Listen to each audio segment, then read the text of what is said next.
pessoas. Bem-vindas e bem-vindos, né? Muito legal encontrá-los assim com um tempo mais estendido, porque os quartos anos eu só tenho 20 minutos.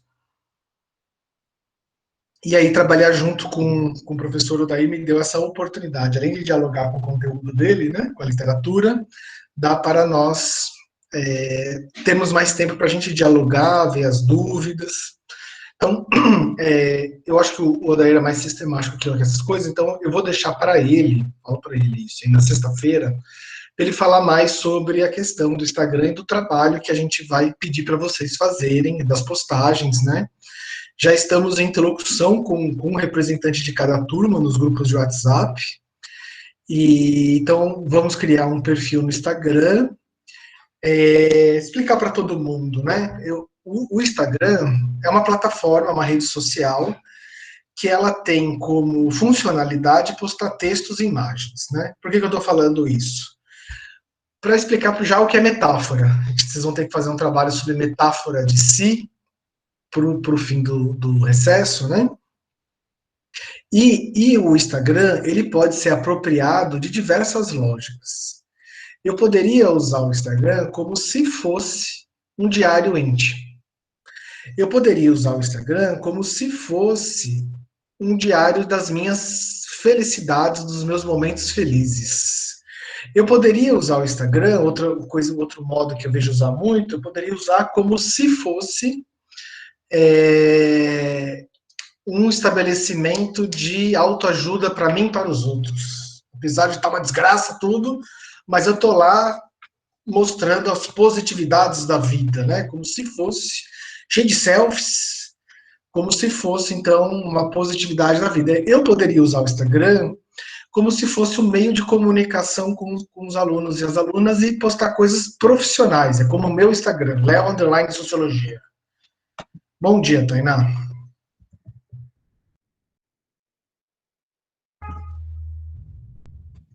Esse como se fosse. Não é da literalidade? Não é isso? Não, o primeiro lugar está errado. Deveria ser o terceiro. Os terceiros anos estão aqui, pelo amor de Deus? Ao teu lado. Eu tô. Eu sou o terceiro. Eu acho que é você que está errado, Tainá. E como a Tainá recebeu o link errado, gente? Mandaram no grupo da sala. Isaac está errado. É só o terceiro aqui. O terceiro A, ADM, e o terceiro A, Agro. Obrigada, professor. De nada.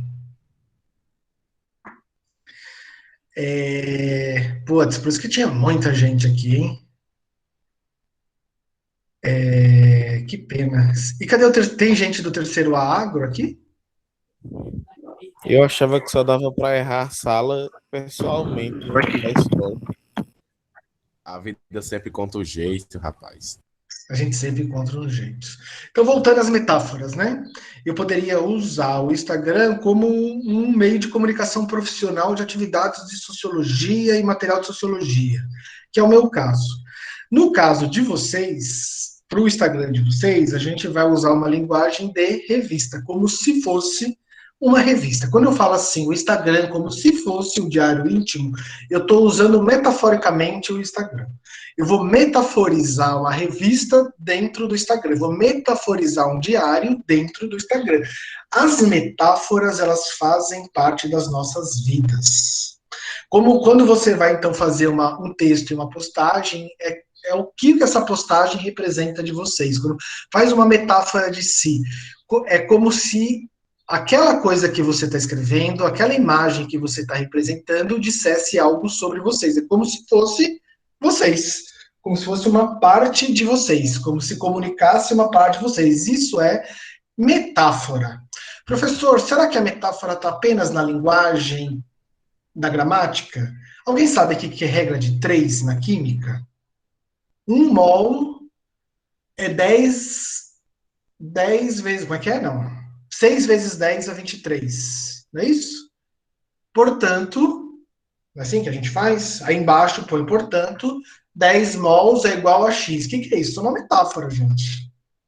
Eu estou pensando um substituto para algo que tem uma relação. Isso a regra de 3 é uma metáfora.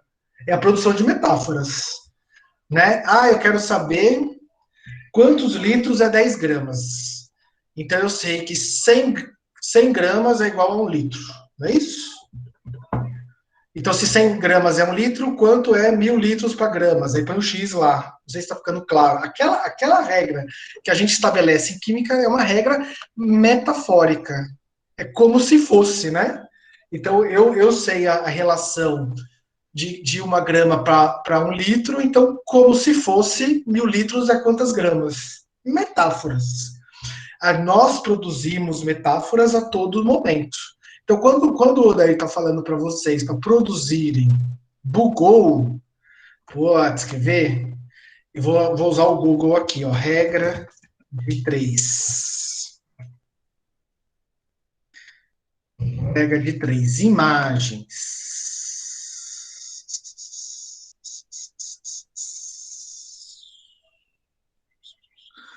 Um muro foi construído por 8 operários. Isso aqui está ótimo. Vamos lá. Vou tirar o meu slide, só para a gente entender como a metáfora, inclusive, está em operações. Eu consigo matematicamente provar as metáforas. Uma guia. Regra de 3, pesquisa Google.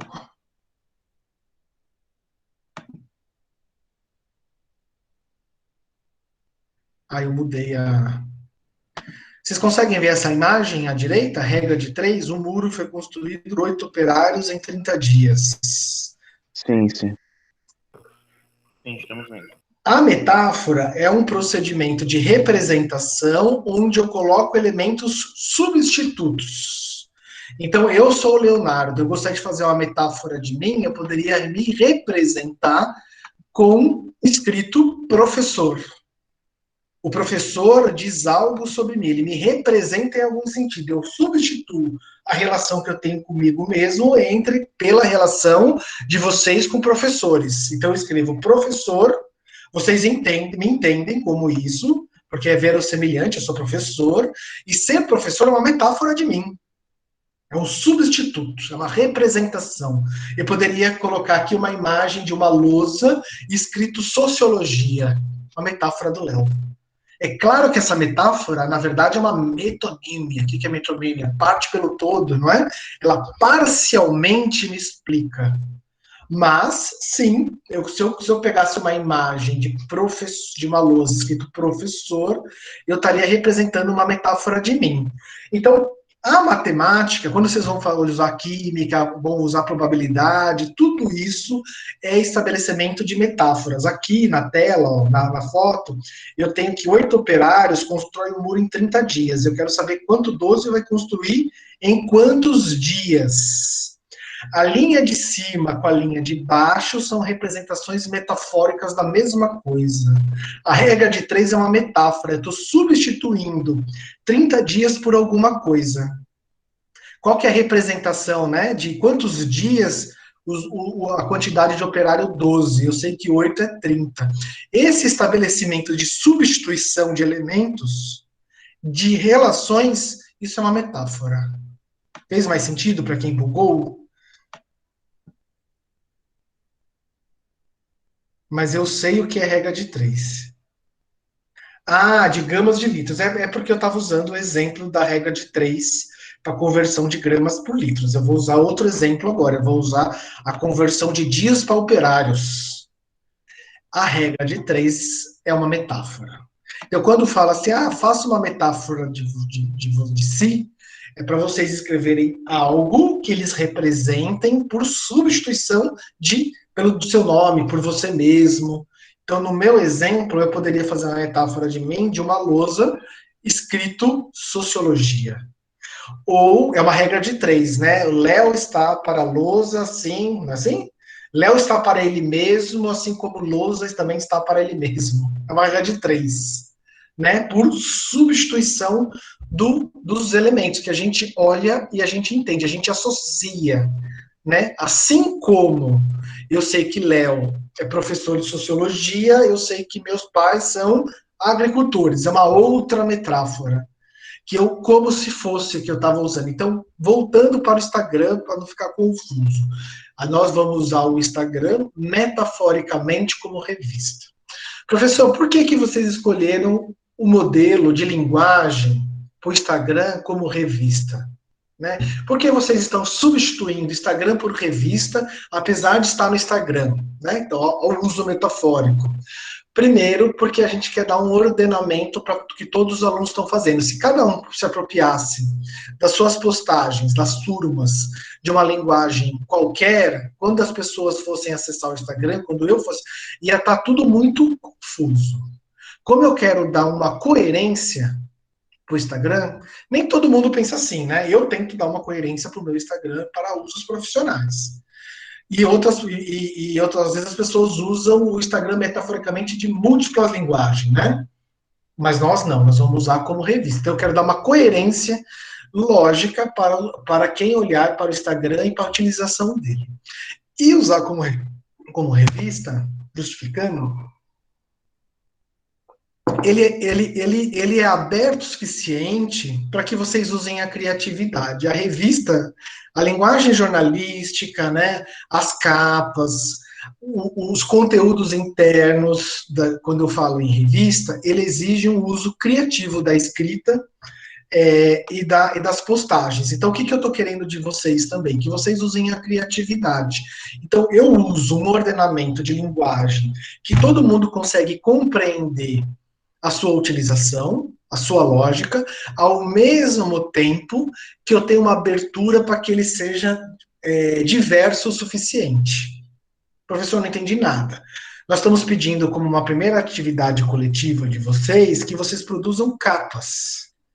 Pô, capa, ele tem uma certa linguagem, né? Tem um certo ordenamento. O Odair, eu acho que mandou exemplo de capas para vocês. Mas ele é aberto o suficiente para sair capas muito diferentes entre si de vocês. Ao mesmo tempo que ele vai padronizar numa linguagem, ele permite diversificação de utilização. Por isso que revista. Por isso que não diário íntimo. Diário íntimo ia ser muito aberto.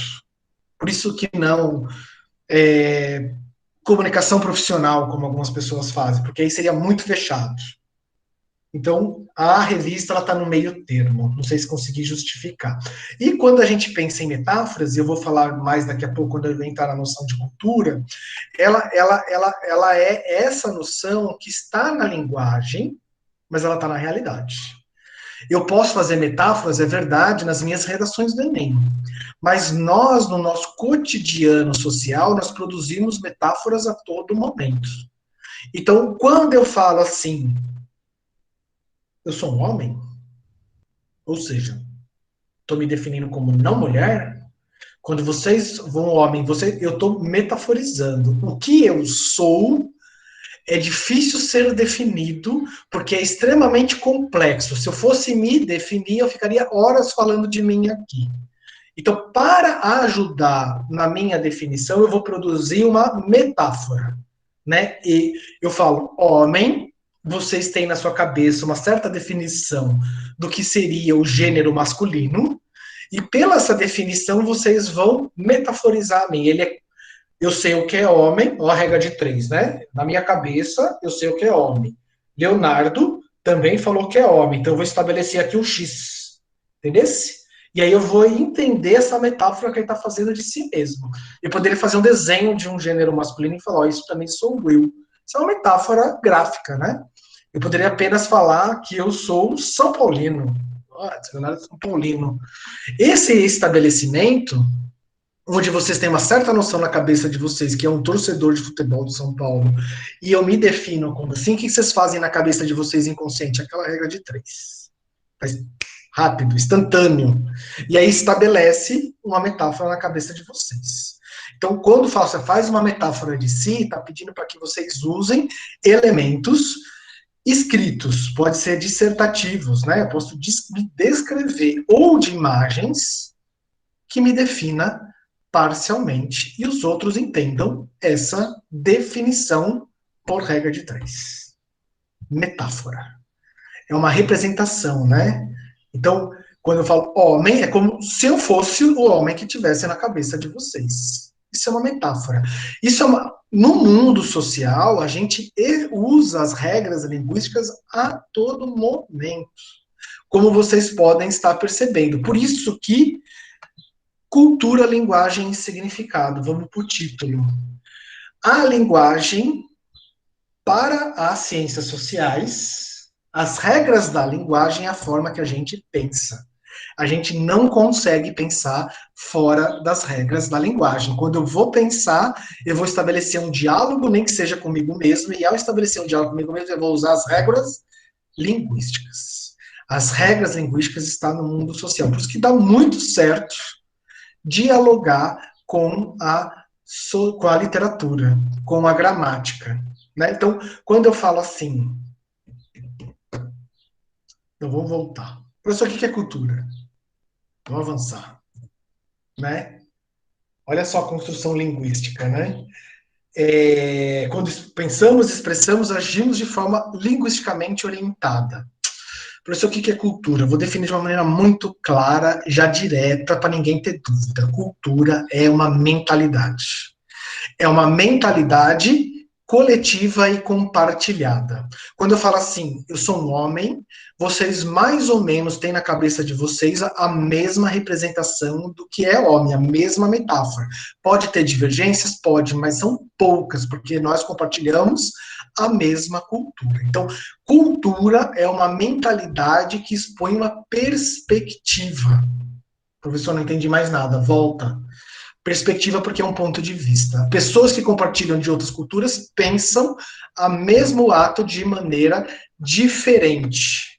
Certo? Por isso que eu estou colocando aqui. E quando eu falo, quando eu uso a linguagem para falar, quando eu vou expor a minha mentalidade, eu produzo um mundo.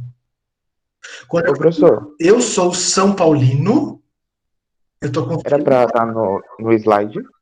Hã? Ai, Era pra estar no desculpa. slide? Não tô no slide. Você vê como é que eu sou cabeção? Tá gravando, né? Vou pôr no slide, desculpa. Eu tava vendo, eu saí da chamada porque não tava no slide. Aí eu pensei que era um bug. Agora tá. Né? Então, aqui o título, né? Voltando, então. Por que cultura e linguagem? Porque cultura e linguagem elas estão associadas. Se cultura é a mentalidade e a gente pensa pelas regras linguísticas, né? Pode ter gente que acha que a gente pensa por intuição. Mas se eu tenho que expressar o que eu penso, toda vez que eu for expressar o que eu penso, o que eu vou utilizar? Regras linguísticas. A língua local, a linguagem. E quando eu vou, então, falar sobre o mundo, eu produzo realidades. Imagina vocês, olha que loucura, né? Que vocês estão solteiros. Se vocês estão solteiros. Precisa nem imaginar, professor. E aí vocês encontram uma pessoa, vocês se relacionam com essa pessoa. E aí, de repente, você fala assim, nós vamos casar. E eu como um bom e uma boa católica, quero casar na igreja.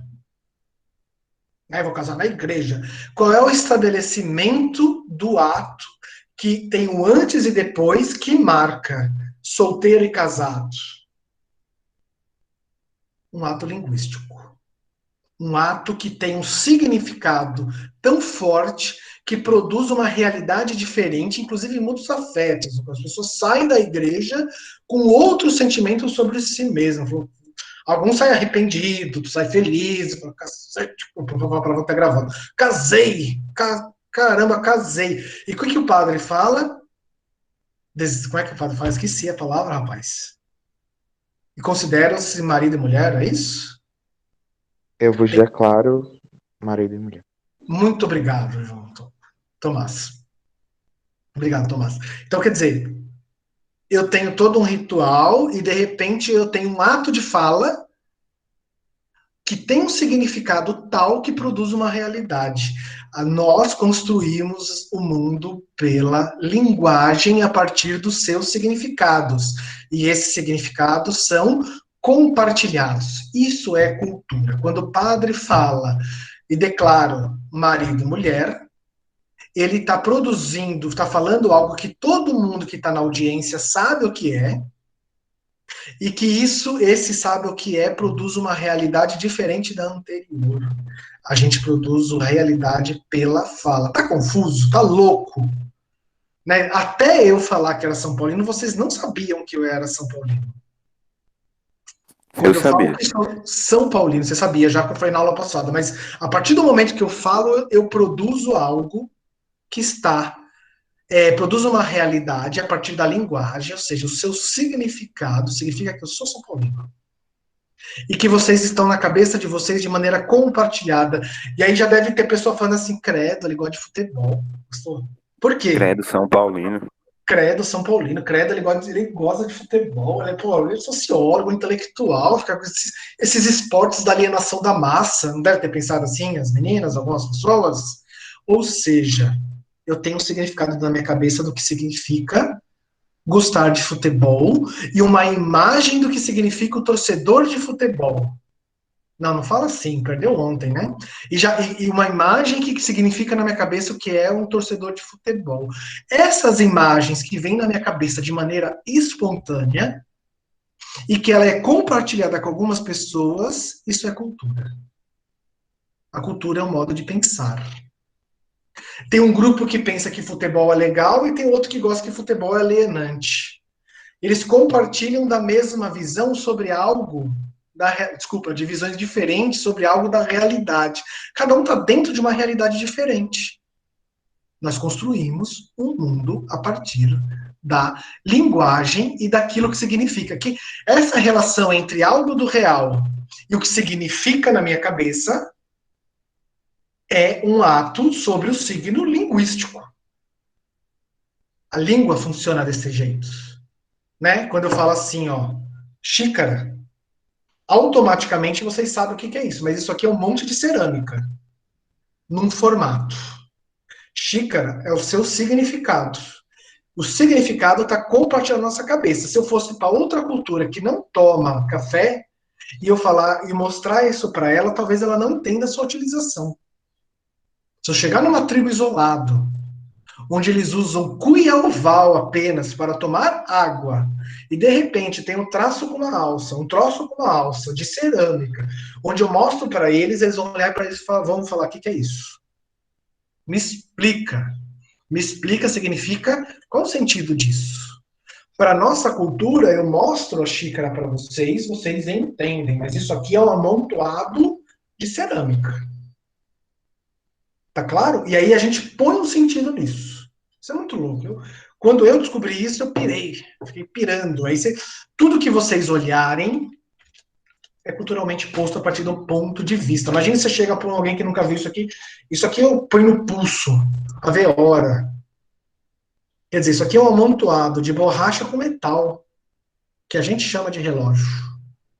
E aí, quando eu falo relógio, acessa na nossa cabeça um tipo de significado. Cultura é uma mentalidade.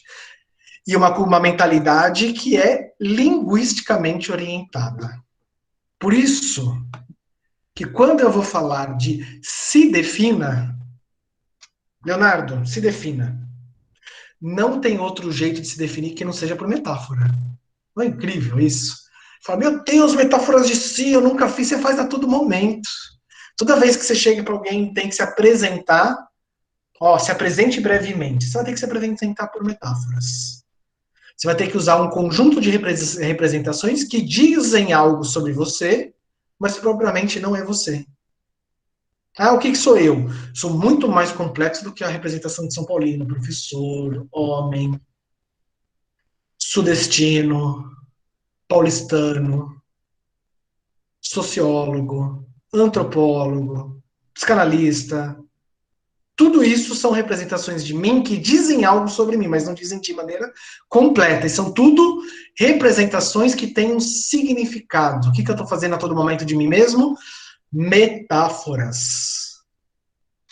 O louco de tudo é que está pedindo para vocês fazerem uma metáfora de si como se fosse algo extraordinário, mas vocês não tinham consciência disso. Vocês fazem a todo momento metáforas de vocês mesmos. Vocês poderiam fazer metáforas de vocês mesmos explicando que é aluno do IFAL.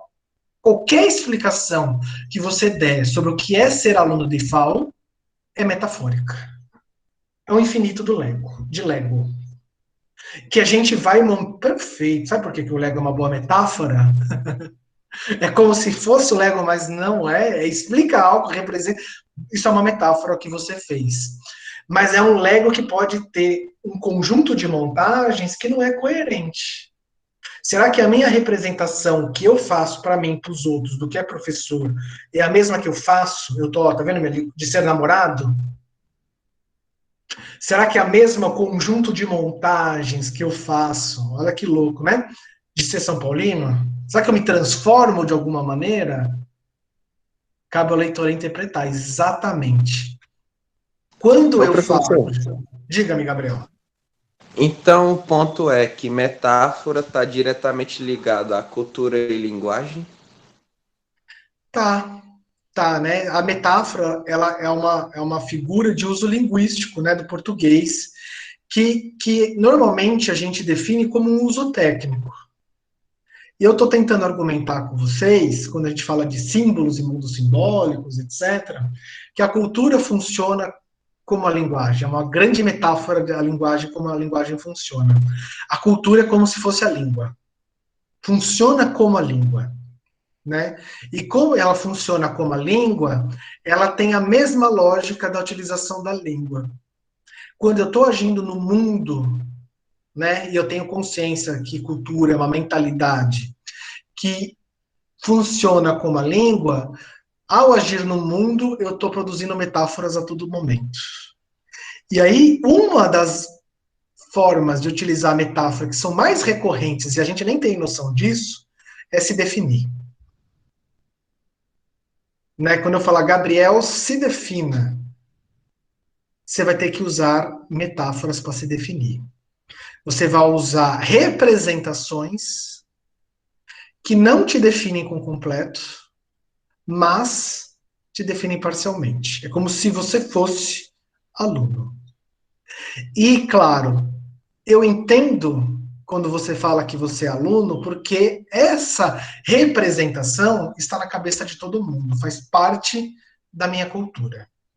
Se você chegasse para esquimós, aqueles povos que vivem no gelo, e que não tem escola formal, a forma de educação é outra, a tradição ensina de outra, e você chega para ele e fala assim, eu sou aluno, essa metáfora não vai fazer sentido. Porque para eu utilizar a metáfora, o outro tem que entender que é uma metáfora, que tem que entender que eu estou usando elementos de substituição de mim pela representação de aluno. E aí essa cultura tem que ser compartilhada. A representação de aluno tem que ser compartilhada. Senão, ninguém entende. Essa metáfora, ninguém entende.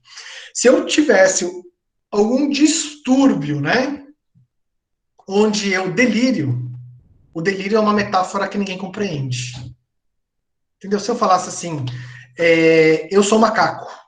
Sou sim, sou um macaco, sou um símio, você não sabe, mas eu sou, eu tenho certeza. O que eu estou fazendo? Eu estou mobilizando uma metáfora que não faz sentido para os outros. Isso pode ser uma definição de loucura. Uma utilização, quer dizer, na minha cabeça, a mobilização das representações que estão lá não fazem sentido para a cultura vigente. Loucura. É um delírio. Né? Eu estou usando representações que não são compartilhadas pela maioria. Estou delirando.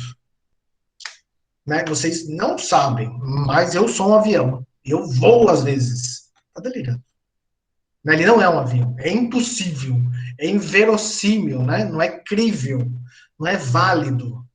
Eu ser um avião. Essa metáfora não serve enquanto entendimento da realidade, porque ninguém compartilha disso. Só eu. Então é uma loucura. Alguém escreveu alguma coisa aqui que eu perdi. A língua constrói a cultura. Sim. Né? É por isso, né? Estou adiantando várias coisas, né? Mas tudo bem. Porque o papo a aula está levando a isso. O primeiro a descobrir isso, o primeiro grupo político e social a descobrir isso foi o movimento negro dos Estados Unidos. Fazer uma disputa antirracismo é fazer uma mudança linguística, porque mudar linguisticamente o significado dos termos é mudar mentalidade. Então, o que eu vou fazer? E também o movimento LGBT, que na época era GLS, né? Ali nos anos 80, um pouco mais tarde. Então, eu disputar que eu não seja chamado de homossexualismo, porque o homossexualismo está referente a um grupo linguisticamente orientado da medicina que se refere a doença, significa doença, e eu vou disputar isso para homossexualidade, ou seja, como uma prática, mudando o sentido dos termos e compartilhado na cabeça das pessoas, eu mudo realidades. Eu disputo a alteração do que aquilo é. Né? Então, se, por exemplo, já falo sobre a segunda onda, mas tem mais a ver com a terceira, que já é da questão do gênero do feminismo, né? Mas eu já volto a isso, né? E aí falava assim, homossexualidade. Aí fala, mas tá vendo? São tudo promíscuo. Na verdade, é uma escolha que é tudo promíscuo. Ah, não. Então, aí qual que é a disputa agora? Não, na verdade, tem a ver com uma escolha de afeto. E afeto tem a ver, sim, com uma escolha sexual, mas também romântica. Então, eu vou disputar isso na cabeça, nas mentalidades, para que se chame homoafetividade. Os movimentos sociais já descobriram isso. Disputar o significado dos termos é disputar mentalidades. Entendeu? E aí, quem está fazendo mais isso não é bem a segunda onda. A segunda onda do feminismo é a da Simone de Beauvoir, né, que descobriu que eu tenho uma relação de uma igualdade entre mulheres e entre homens, né, que vai chamar então de carga biológica, mas a representação social disso ela é imposta culturalmente. Então nada deveria ser definido de que mulher deveria cuidar da casa, né? Já a terceira onda é aquela que vai falar, não, a gente definir de um jeito e todo mundo compartilhar isso mentalmente, eu mudo realidades.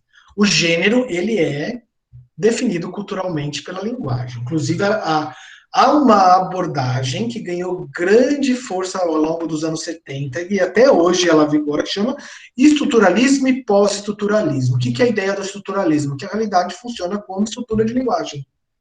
O pós-estruturalismo ele continua pensando na mesma toada. Por isso que vai falar assim, masculinidades e feminilidades, a gente tem que disputar as suas definições.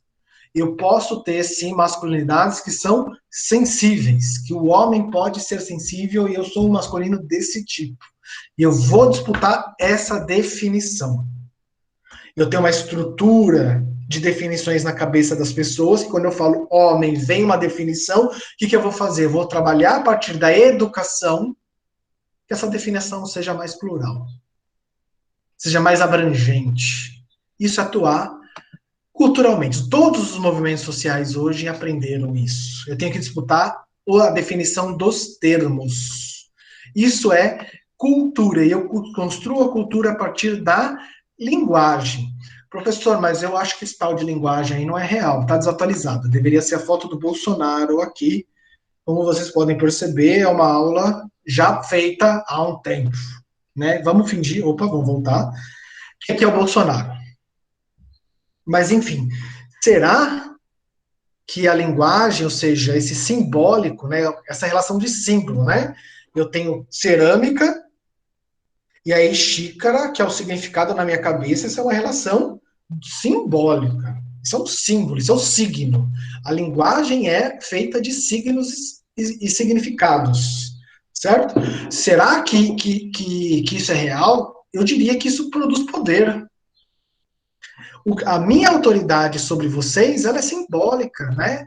Se eu tivesse num negócio presencial e alguém tivesse falando, conversando, e eu falasse assim, ó, você aí, ó, fora da sala, essa minha autoridade, ali naquele contexto de sala de aula, ele é simbolicamente orientada, linguisticamente orientado. Vocês vão me obedecer, não é porque eu sou alto, bonito, forte, sagaz.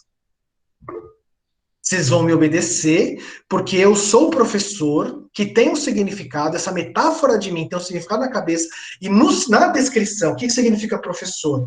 Várias coisas. E num dos significados do que é ser professor está lá, autoridade sobre o aluno. Você inconscientemente sabe disso, você vai ficar quieto e sair da sala. Não há nada inato em mim que me impõe autoridade sobre vocês. O que me impõe autoridade em vocês é a representação professor-aluno. O poder é simbólico. Ali.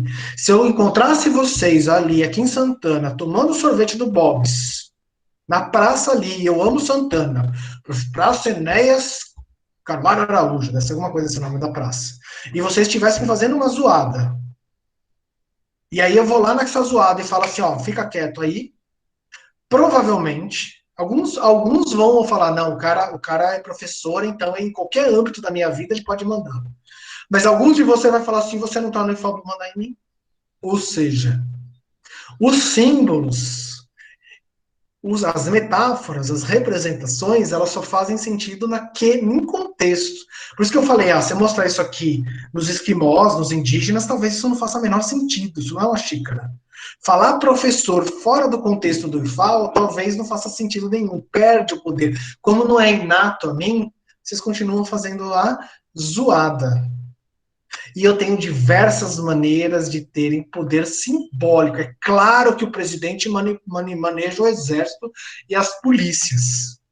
Mas um presidente que precisa manejar as polícias e o exército para impor a sua autoridade é um presidente fraco, porque um poder forte é poder simbólico, não é o poder da arma, é o inverso. Né? Então a gente confere autoridade ao presidente da República porque ele foi eleito. A autoridade dele é uma representação, é simbólico. Eu confiro autoridade ao Papa, não é porque o Papa é forte, o Papa não tem nem exército. Eu sou um católico, se eu fosse, né? Eu especificamente não sou, né? Mas assim, se eu sou um católico e eu vejo a autoridade papal, a autoridade dele, a força dele é pela representação do que significa ser chefe supremo da igreja. O poder dele é simbólico. Certo? Não é um poder da força, não. O meu poder sobre vocês, a minha autoridade sobre os alunos e as alunas, é uma autoridade simbólica. Professor, mas por quê? Porque na descrição do que é ser papa, eu automaticamente entendo na representação dentro da minha cabeça de que ele tem autoridade sobre os fiéis. Assim como o padre local. É claro que eu estou falando do chefe supremo. Mas quando eu falo de uma autoridade espiritual para dizer da minha relação com as divindades, eu reconheço o padre como uma autoridade. Esse eu reconheço, ou seja, uma representação linguisticamente orientada, poder simbólico. A linguagem, ela constrói o mundo, e ela constrói o mundo de uma maneira tão real, que o poder é linguístico. É da representação, é do significado que está na minha cabeça de maneira inconsciente. Os pais é a mesma coisa. É claro que eu poderia argumentar que a questão que eu nasci, que eu não nasci, carga genética. Poderia argumentar, mas no fundo, a autoridade paterna e a autoridade materna é uma representação, ou seja, uma metáfora do significado do que é ser pai e ser mãe, que nos impõe obediência.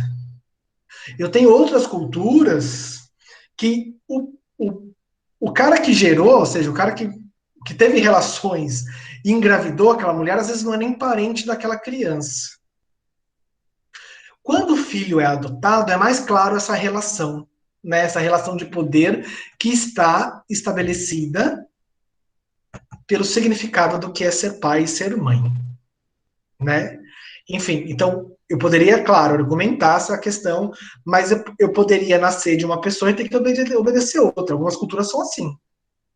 Eu nasço de uma pessoa, mas eu tenho que obedecer uma terceira que vai me educar. A autoridade paterna e materna, ela é uma autoridade colocada pelo poder simbólico da cultura. O poder midiático é a mesma coisa. Quer dizer, se eu pego um apresentador de prestígio e ele fala que tal coisa não presta, olha o tamanho do poder que ele tem. O que confere a autoridade do poder dele? É a visibilidade, a audiência. Enquanto um é as eleições e a soberania popular pela eleição, enquanto o Papa é a sua relação e a sua legitimidade em relação ao divino, a audiência ela tem a ver com desculpa, o poder do apresentador tem a ver com a audiência. Muito visto. Mas é um poder simbólico. Eu vejo o Faustão, eu entendo que ele tem muita visibilidade, mas isso é automático na minha cabeça. É um poder imenso. Né? Eu vejo a Malala, não sei se vocês sabem quem é a Malala, eu entendo que ela é uma ativista midiática, e o que ela diz tem poder. Tem poder conferido pela sua trajetória e militância. Mas o poder é simbólico. Né? Ele me coage a entender e a seguir determinadas condutas. O Papa fala, a partir de agora temos tal coisa. O que o pessoal vai fazer? Claro que você vai ter gente menos e mais que vai seguir.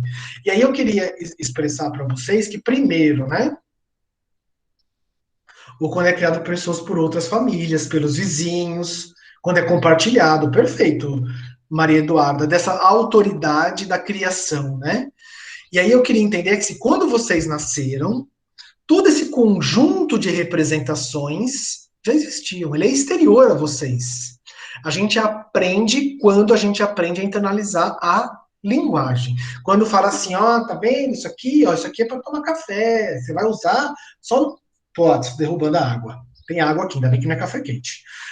Isso aqui você vai usar apenas no café da manhã, aí põe na mesa do café da manhã, aí você vai almoçar, não tá a xícara lá, e você é uma criança, um bebê, você vai internalizando conforme você aprende pela linguagem. O que é isso, criança?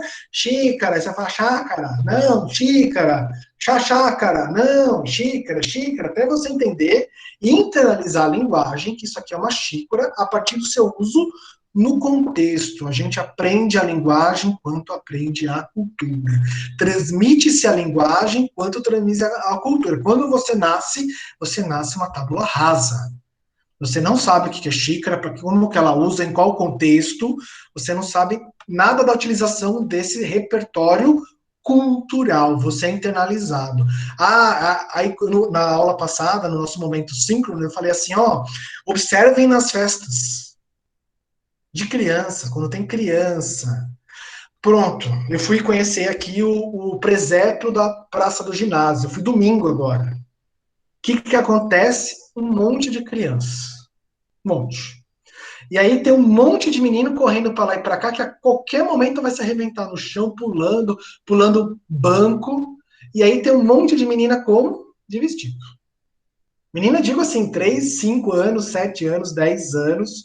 Você acha que aquela menina de 2, 3 anos, ela escolheu estar de vestido naquele contexto? Né? Ela está sendo ensinada como se vestir e como ter feminilidade. O menino está com roupas à vontade, correndo, brincando de esconde-esconde, empurrando um ao outro, aprendendo um aspecto de como ser viril. Isso é exterior a nós. E aí a menina, como ela não pode, ela está de vestido. Nenhum de nós deveríamos mostrar nossas roupas íntimas. Isso é uma regra cultural. Certo? Só que pro menino ele tá de short, correndo, pulando, subindo na árvore, pulando o banco, correndo entre as pessoas. E a menina tá como? De vestidinho. E não pode mostrar a roupa íntima. Então o que a menina tem que fazer? Ficar quieta. E reparem nas festas, né? Uma vigilância dos membros da família, porque o short está curto, o short está assim, não pode correr, não pode se movimentar sentado, porque senão você vai mostrar outra coisa, não pode mostrar calcinha, fica quietinha, não fala, não grita. O que nós estamos fazendo? Ensinando o padrão de mulher. É ensinado a partir, inclusive, da linguagem, e o comportamento é uma linguagem. Eu já não entendi nada agora. Quando eu faço assim, ao meu corpo. Vocês entendem que mover o corpo, se comportar assim, é uma comunicação para vocês. Certo? Quando a gente vive de maneira compartilhada, a ação se transforma em linguagem. Você diz assim, professor, por que você está bravo? Eu falei que estou bravo? Não falei que estou bravo. A gente aprende a se comportar e a comunicar como estamos se comportando uns com os outros, mesmo que a gente não faça isso de maneira consciente. Eu poderia mostrar outros símbolos com a minha mão que vocês entenderiam também, só que aí seria um xingamento. O comportamento compartilhado expressa também uma comunicação, ou seja, uma linguagem, metaforizando. O corpo metaforiza, perfeito. A todo momento eu estou metaforizando pelo corpo. Também. Então, eu tenho que ensinar.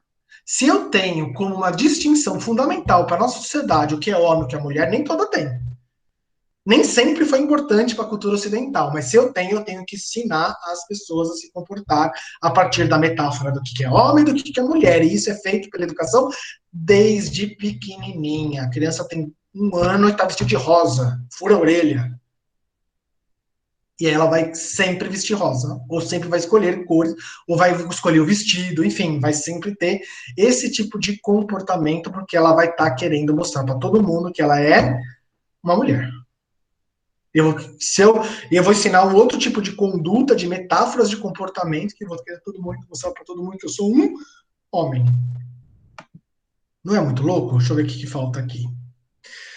Só para a gente concluir, e depois eu vou voltar a todo momento, a todos esses aspectos, né? Por isso que sertanejo também é uma metáfora, que tem significados, que muda ao longo do tempo. Isso é uma outra coisa, né? Essas metáforas de representação de grupos, indivíduos, ela muda ao longo do tempo. O que foi sertanejo nos anos 60 talvez não é o mesmo. O que foi um homem no século XV não é a mesma coisa que um homem agora. E se eu tenho uma representação que muda, eu posso disputar essa representação. Eu posso, por exemplo, ter como representação, historicamente constituído pelos historiadores, que o sertão tem a ver com cangaço. Só que o sertão tem a ver com cangaço, ou seja, com uma forma, inclusive, de banditismo, apesar que é muito complexo falar se era bandido, se não era, se era bom ou se era ruim, era muito complexo, mas é um imaginário ruim, que as pessoas veem de maneira pejorativa, o cangaço. Então, em vez de a gente focar a história do sertanejo pelo cangaço, vamos focar a história dele a partir da sua adesão religiosa. É o que está acontecendo agora em Santana do Ipanema. É agora que a prefeitura está fazendo, os historiadores locais estão fazendo, de em vez de a gente ficar falando de cangaço, lampião, falou Santana do Ipanema, Corisco. É isso? Por que não falar de Santa Ana? Muito melhor, eu acho. Diz esse grupo, diz a Associação Santanense de Letras. Pronto, diz mesmo. Muito melhor. Então vamos disputar o que é ser santanense, vamos colocar na educação, nas escolas, onde as pessoas vão internalizar essa mentalidade, para daqui a alguns anos não vai ser um consenso. Falou em santanense, não vai pensar em Corisco, vai pensar em Santa Ana. E aí aquela história que eu contei da fundação da cidade, poderia contar a história da cidade pelos funiôs. A origem da cidade, na verdade, é o grupo indígena que estava aqui. Ele foi expulso para Águas Belas, mas ele deixou rastros aqui. Então, não, a escolha não foi essa. Vamos contar pelo lampião. Não, a escolha não é essa. A escolha é pela religiosidade. Vamos nos definir enquanto uma identidade de uma cidade que tem uma adesão religiosa, uma padroeira, então vai se transformar num santuário. O que ele está falando? O que a Academia Santanense de Letras está fazendo? Disputando culturalmente o significado do que é sertanejo e sertaneja. E disputando como? Nas mentalidades. Faz sentido o que eu digo? Muito louco. Hoje não está muito divertido, porque nós estamos na noção de cultura, mas vai ficar quando a gente começar a discutir masculinidade, feminilidade, o que é ser católico, e aí a gente vai... Quem que vai... Vocês vão ter que definir. E claro, né? Eu fui numa cultura onde eles usam um instrumento que eu não sei o que é. Como é que eu vou descobrir aquilo? Perguntando para as pessoas que usam. Elas vão descrever o sentido das coisas. É tão internalizada a cultura em nós que quando vocês estavam na pré-escola, vocês entravam, vocês queriam sentar em qualquer lugar na sala. Aí vocês, sabe, assim, as crianças na creche, aí começa às 6 anos, 7 anos, entrando na escola, senta em qualquer lugar, senta no lugar do colega, não quer respeitar intervalo, quer cantar na hora que quer, e aí o que vocês são na escola? Adestrado culturalmente. Vocês entram no IFAL, vocês nem pensam, vocês já vão sentar na cadeira dos estudantes, não vão sentar na cadeira do professor. Não vão ficar na frente, o professor entra já, cada um porque o espaço ele tem um sentido cultural. Tem o espaço do professor, qual é a definição da frente da lousa? O que é a definição da lousa? Material de apoio do professor. A carteira é material. E vocês, como vocês aprenderam isso? A partir do adestramento dos comportamentos. Vocês foram adestradinhos. Então, vocês tinham ali 6, 7 anos, falava assim, senta direito, senta que nem mocinha, mocinha não senta assim, ó, a cadeira ali assim, Joãozinho, Marquinho, Pedrinho, tem que sentar no seu lugar, não pode sentar no lugar do colega, não cutuca o moleque, na hora da aula tem que ficar quietinho, o professor está falando, fique quieto. O que vocês estão fazendo? Sendo adestrado culturalmente, então internalizando sentidos, o sentido do espaço, o sentido do horário, a temporalidade, por que tem que comer meio-dia, tomar café da manhã às 8 da manhã? Quem disse isso que é biologicamente estabelecido?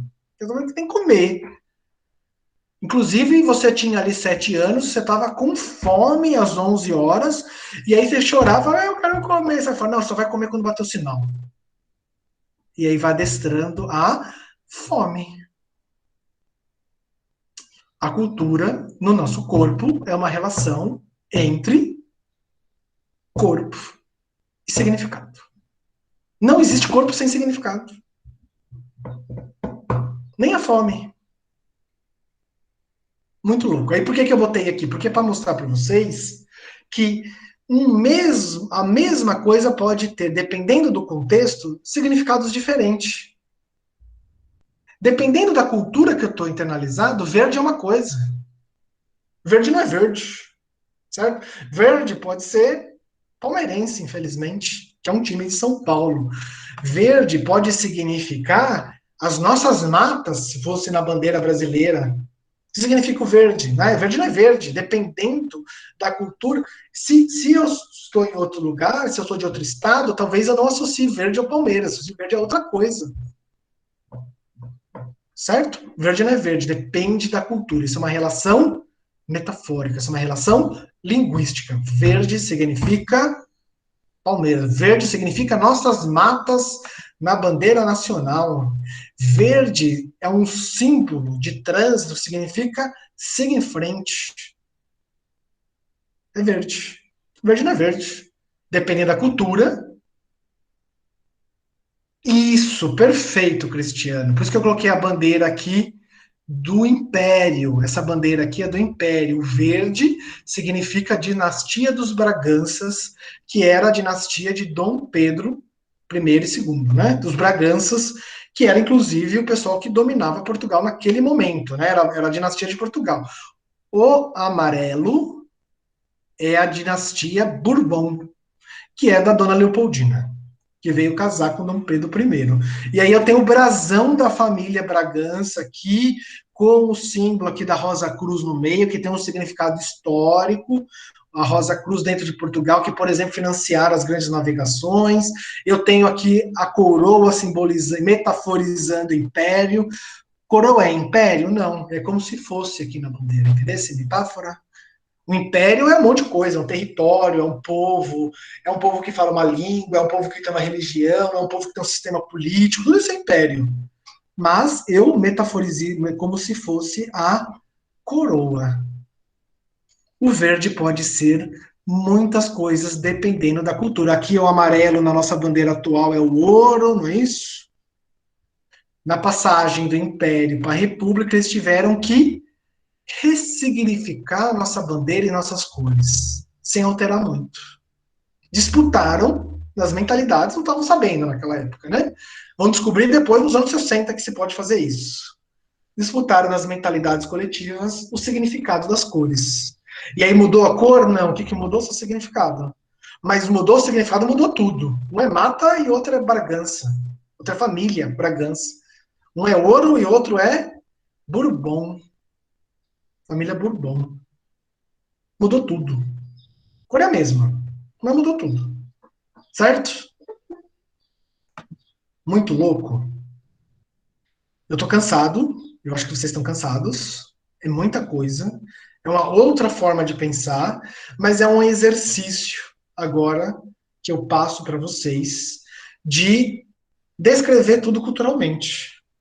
Né? Quando a pessoa fala os símbolos das torcidas, tudo isso é uma descrição cultural, o símbolo do IFAL, as cores, tudo isso tem uma relação cultural de uns significados. O bolo de aniversário, a cantiga, tudo tem um propósito, um significado. Os rituais religiosos, eles têm toda uma referências de significados que a gente pode descrever as suas funções. A família tem significado, a mesa, todos os materiais que nos cercam. Pô, eu estou aqui apoiado num conjunto de madeira. Escrivaninha é culturalmente posto. Isso aqui é simplesmente madeira. A cultura, pois, que é a escrivaninha. Em lugares que não se apoia para trabalhar sentados, não faz o menor sentido. Isso é um monte de madeira. Certo? E madeira pode ter diversas funções. Podia ser escrivaninha, podia ser mesa de jantar, podia ser estante, podia ser um monte de coisa madeira, né? E aí a gente vai dando sentidos diferentes para formas diferentes de usar a madeira. Semana que vem a gente vai adentrar já nas identidades de gênero, aí a gente vai falar mais dos significados de homens e de mulheres. Vou começar pelo corpo, né? Vamos falar sobre genes, vamos falar o que isso representa, vamos falar de hormônios, vamos falar desses tipos de representação da realidade do que é o homem, do que é a mulher. Tudo são metáforas. Eu falo XX e XY, tem metáfora mais metonímica do que isso? Ou seja, uma metáfora que faz parte pelo todo, eu sou um todo. XXY. Isso é uma metáfora. Isso é uma representação do que é o homem e do que é a mulher. Que é culturalmente colocada. E vamos ver em que termos. Certo? E aí eu retomo um pouco tudo na semana que vem, né? É depois do recesso. Mas eu acho que eu dei bons subsídios para vocês pensarem em metáfora de si. Muito bons. Certo? E aí, na volta do recesso, eu vou retomar um pouco essa noção de cultura, e aí a gente vai discutir esses termos, vai ver o que tem a ver com relacionamento abusivo, o que é homem e mulher, o que tem a ver esses comportamentos, porque a gente sabe que comportamento também são linguagens. Alguém tem alguma dúvida, algum comentário? Tá muito doido? Ainda tá muito confuso? Gostaram? Tem a cruz da Ordem de Cristo. Então, mas dessa bandeira, Cristiano, é a cruz da Rosa Cruz, que é a mesma cruz que onde a gente vê uma representação da navegação, a gente vê as caravelas com a cruz, né, pintada lá. É aquela mesma cruz, né? E tem as cruzes, e cruz não é tudo igual, né? Você pode ter significados diferentes dependendo do contexto. Define grupos de maneira que tem a cruz dos templários, se lembra? Achei profundo e maravilhoso. Pô, teve frequência. Deixa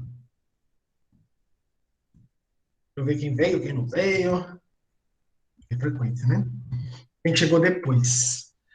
E aí a gente vai discutir, então, ao longo do ano, o significado das coisas.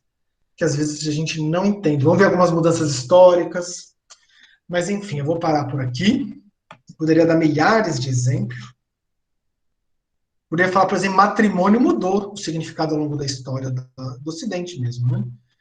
Poderia falar de várias coisas, mas eu vou falar dessas várias coisas ao longo do ano, a partir do que eu ensinei hoje. Alguém quer fazer algum comentário? Alguém quer perguntar alguma coisa? Eu vou parar a gravação, porque às vezes vocês querem comentar alguma coisa e não querem que saia gravado, né?